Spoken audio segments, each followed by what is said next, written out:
Қасымда қаласың ба. Ағайын, біз Ақмешітке келдік. Қызылордадағы ең керемет мешіттердің бірі. Әдемі, айналасын көріңіздер. Және де мені көріңіздер. Алла тағала жұмаға мерекесін бәріңізге берекелі болсын. Жұмадан жұмаға жеткізу барлығымызға нәсіп етсін Алла. Деп қадамды басайық. Кеттік қане.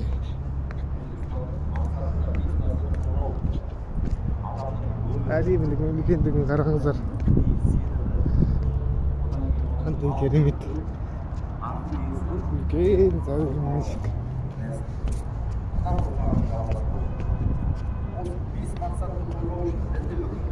Кейбір нәрселер парыз болады, кейбір нәрселер хаram болады.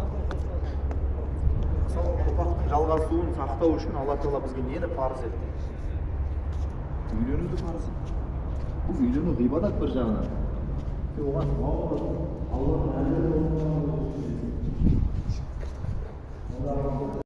мысалы, басқа дінсіз бір неге жаулап алуға келіп жатса, сен соғысасың. Не үшін? Дінді қорғау үшін. Осындай нәрселер бар, соның бірі не?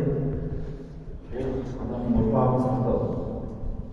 Бірақ енді қарасақ, көп нәрсе бәрі хадисте қалып келген кезде мына жерде де пайғамбарымыз саллаллаху алейхи ва саллям айтып жатыр. Сендердің ең жақсыларың әйелдеріне жақсы болғандарың деп.